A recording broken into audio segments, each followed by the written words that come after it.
वही मैं इनको इस हालात में नहीं थी छोड़ सकती। सबसे पहले मुझे बताएं किस सन में ये मामला शुरू हुए, कब मोहब्बत की आगाज़ हुआ, कैसे हुआ?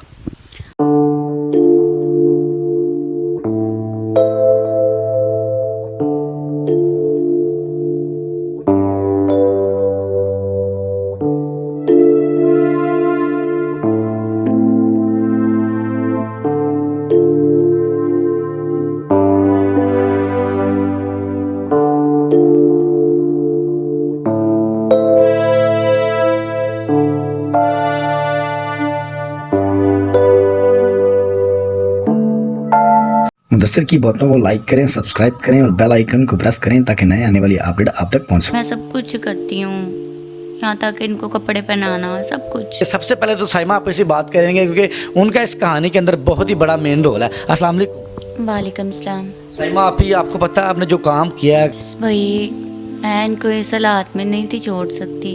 सबसे पहले मुझे बताएं किस सन में ये मामला शुरू हुए, कब मोहब्बत की आगाज़ हुआ, कैसे हुआ? हम एक शादी में मिले थे, मेरे छोटे देवर की शादी थी, इनके भाई की। तो वैसे भी हम पहले से भी जानते थे, पप्पो के बेटे थे ये मेरे वाला के एक गांव में रहते थे, ये कराची में रहते थे। तो शादी में इन्होंने हमें इनवाइट किया, हम गए। तो वहाँ पे बस इन्होंने मुझे प्रपोज़ किया कि मैं तुझे पसंद करता हूँ, मैं तुझसे शादी करना चाहता हूँ। साइमा पे ठीक है, मैं समझ रहा हूँ कि आपकी मोहब्बत की लव स्टोरी इस तरह से रैंडमली स्टार्ट होगी, नंबर एक्सचेंज हुए, ठीक है, मोहब्बत की दास्तां। मुझे बताएं कि जब आप इनको मिली ये तब भी ऐसे थे? नहीं, तब ये ठीक थे। ये मामला कब पेश आया, कैसे पेश आया, क्या हादसा था जो कि एक रोशनी की ज़िंदगी अंधेरों से जा मिली, क्या मामला थे? काफ़ी देर तक, तकरीबन 2 साल तक हमारा रिलेशन रहा। उसके बाद अचानक से इनको नॉर्मल बुखार हुआ था, जिसकी वजह से ये काफ़ी जिस्म में वीकनेस आती गई आस्ते आस्ते। तो इन्होंने कहा कि मुझे ना फीवर नहीं मेरा सही हो रहा, उतर जाता है, सही हो जाता है, उतर जाता है। काफ़ी कभी इन्होंने छुट्टी नहीं थी की काम से, छुट्टियां करने लग गए। मुझे ये था नॉर्मल बुखार है, उतर जाएगा। तो जब इन्होंने टेस्ट वगैरह करवाए तो उन्होंने कहा टाइफाइड बुखार हो गया और बिगड़ चुका है। तो फिर उसके बाद उन्होंने कहा कि इनके ना पट्टे कमज़ोर हो रहे हैं, नसें ब्लॉक हो रही हैं। तो पहले तो मुझे ये बताते ही नहीं थे। तो काफ़ी पूरा दिन में हम 8-10 घंटे बात किया करते थे। तो इन्होंने बहुत ज़्यादा कम कर दी थी बात। मुझे ये लगता था कि इनकी लाइफ में कोई और आ गया है। तो जब मुझे पता चला कि रईस इतने बीमार हो गए हैं तो मैंने घर वालों को बता दिया कि रईस ऐसे बीमार हो गए। फिर उन्होंने कहा कि अब तो हम बिल्कुल भी नहीं तुम्हारी शादी उससे करेंगे ना। तो मैंने पहले बहुत मुश्किल से मनाया था उनको। तो बाद में वो फिर काफ़ी क्या एंड ऑफ एंड क्या कमेंट्स थे घर वालों के कि कभी भी नहीं हो सकता, लास्ट एटलीस्ट? हाँ जी, कहते थे कभी भी नहीं, सोचना भी नहीं कि हम तेरी शादी उससे कर देंगे, उसको भूल जा। यहाँ से काफ़ी मुश्किल, बड़ा मुश्किल होता है हालात को देखना। फिर आपने किस तरह फेस करते हुए ये कदम उठाया, क्या मामला थे? बस भाई एक तरफ अब्बू थे, एक तरफ रईस थे। फैमिली थी पूरी। हाँ जी, भाई थे, जवान भाई थे, उनकी इज्जत का सवाल था। तो मुझे तब कोई समझ नहीं थी आ रही। तो बस मेरे माइंड में जो आया, मैंने अच्छा था बुरा था वो मैं उस वक़्त कर गई। तो हमने कोर्ट मैरिज कर ली थी, मैं इनके पास चले गई थी। घर में, फैमिली में, रिश्तेदारों में क्या कमेंट्स मिले जब आपने ये कदम उठाया? रईस भाई को एक नई ज़िंदगी दी, बड़ी बात है। आपने इनकी टांगें बनी, इनके, मैं कहता हूँ सब कुछ, मैं कहता हूँ आप इतने करती हैं, बड़ी बात है इस दौर में। अगर आप बात करें तो इस दौर में आपको पता है कि किसी पे बिलीव करना ही बहुत मुश्किल है। लेकिन आपने, मैं कहता हूँ सनातन के बाद एक ऐसा कारनामा सर अंजाम दिया कि आपको पूरी कौम का सलाम है। घर वाले या रिश्तेदारों वाले क्या कमेंट्स करते रहे बाद में? अभी तक मुझे बहुत सारी मुश्किलों का, बहुत सारी बातें सुननी पड़ती है। दुनिया की औरतें बहुत सारी बातें करती हैं, साइमा तो ऐसे इंसान के साथ कैसे रह रही है, तो अभी बच्ची है, तेरी ये छोटी सी है, तो तू कैसे घर का मैनेज करती है, तू कपड़े सिलाई करती रहती है। मेरे पास आती हैं औरतें कपड़े देने के लिए, प्लकिंग वगैरह करवाने के लिए। तो काफ़ी बातें सुननी पड़ती, मगर मैं उनकी बातों को दिल पे नहीं लेती, मैं इग्नोर करती हूँ। मैं सोचती हूँ कि एक अच्छे इंसान से मेरी शादी हुई होती तो खुदा न खास्ता उसके साथ कोई मसला बन जाता तो फिर भी तो मैंने मैनेज करना था ना।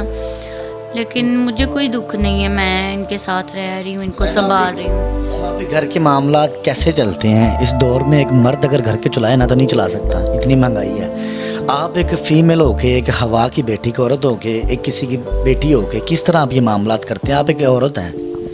मैं कपड़े सिलाई करती हूँ और पार्लर का काम करती हूँ और कुछ बहन भाई देखने वाले जो हेल्प कर देते हैं, बस ऐसे ही बहुत मुश्किल से ही हो रहा है क्योंकि घर भी रेंट का है, 10,000 इसका रेंट है जो मुझे देना बहुत मुश्किल है, मुझसे ये अफोर्ड नहीं होता। नाज़रीन, आपने जाना साइमा आप हमारे साथ मौजूद थी। तो अब जो खुशकिस्मत इंसान है, मैं कहता हूँ कि उनको ऐसी बीवी मिली, एक ऐसी लाइफ पार्टनर मिली। रईस भाई से बात करेंगे, उनकी क्या फीलिंग्स हैं, क्या तासुरात हैं, अब अपनी लाइफ को किस तरह देखते हैं, आया कि अभी भी अपनी लाइफ को अंधेरे में देखते हैं जो पहले रोशनियों से उजागर थी। अस्सलाम वालेकुम। वालेकुम सलाम। बहुत शुक्रिया, आपने टाइम दिया। अच्छा रईस भाई, मुझे बताएं, माशाल्लाह आप सबसे पहले तो आपका मुबारक हो, आप बड़े खुशकिस्मत इंसान है कि आपको ऐसी बीवी मिली, और साथ में दुख की बात ये भी है कि आप डिसेबल हैं, मजदूर हैं। मुझे बताएं कि इन आप ही के बारे में सबसे पहले कमेंट करें ना। यार देखें, आज का दौर वही आपकी बात है कि आज का दौर वो है 2021-22 चार, और आज वफादारी की तो कोई मसाल दूर की बात है, कोई किसी के लिए इतना बड़ा। मैं कहता हूँ, मैं उस सना आपी को और वो दाऊद भाई की उनकी स्टोरी सुनी थी, उनको भी सलाम है। तो उनके बाद आपको भी सलाम।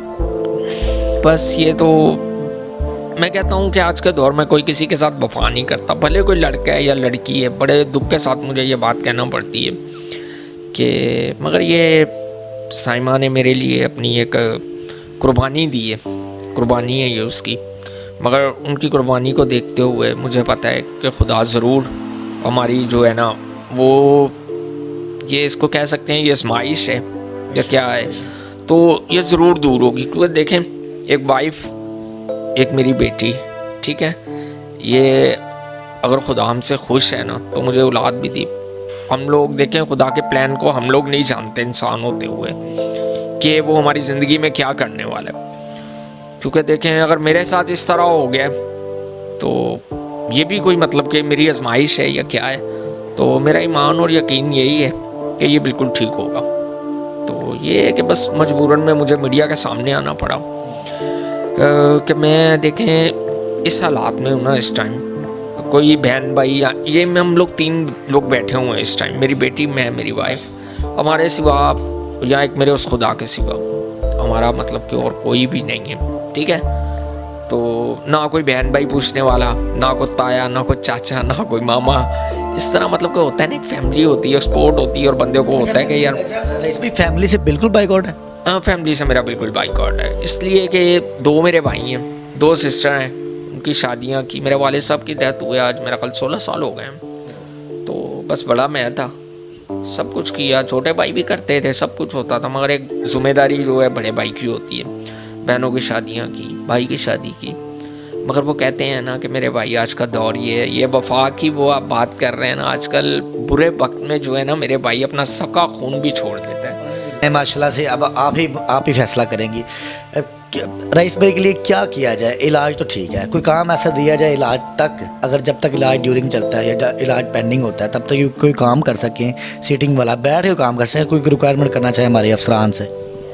हाँ जी, मैं ये रिक्वेस्ट करना चाहती हूँ कि अगर किसी का होटल है या कहीं भी ये काउंटर पे बैठ जाएं, ये टैप कर सकते हैं, पर्चियाँ बना सकते हैं, पढ़े हैं ये, इन्होंने मैट्रिक की हुई है, अगर कोई इनको ऐसा कोई काम दे सकता है तो ये चले कर लें, कुछ साथ हमारी होता रहे।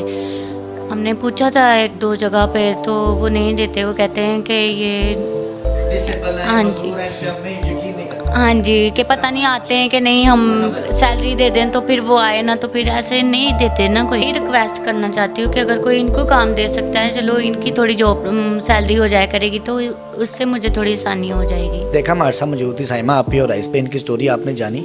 सना दाऊद को जिस तरह आपने प्यार दिया, उन्होंने अपना चैनल क्रिएट किया, आपने बहुत सी हेल्प की, बहुत सी डोनेट्स की सना दाऊद को, इसी तरह राइस भाई को, साइमा आपको करें। मैं तो कहता हूँ कि इस कौम की बेटी है, इस कौम को, इस बेटी को सलाम है, क्योंकि मैं कहता हूँ कि ये फीमेल हो के एक मर्द के साथ, डिसेबल मर्द हैं जो कि वॉशरूम नहीं जा सकते, जो कि अपना काम खुद नहीं कर सकते, तो इनकी स्टोरी के लिए कमेंट कीजिएगा, नंबर स्क्रीन पे चल रहा है, हेल्प आउट के लिए इनसे रब्ता कीजिएगा। इसी के साथ अपने मेज़बान मुदस्सिर रशीद को इजाज़त दें और देखते रहे मुदस्सिर की बातें, देखते हैं और सुनते कानों को मेरा सलाम।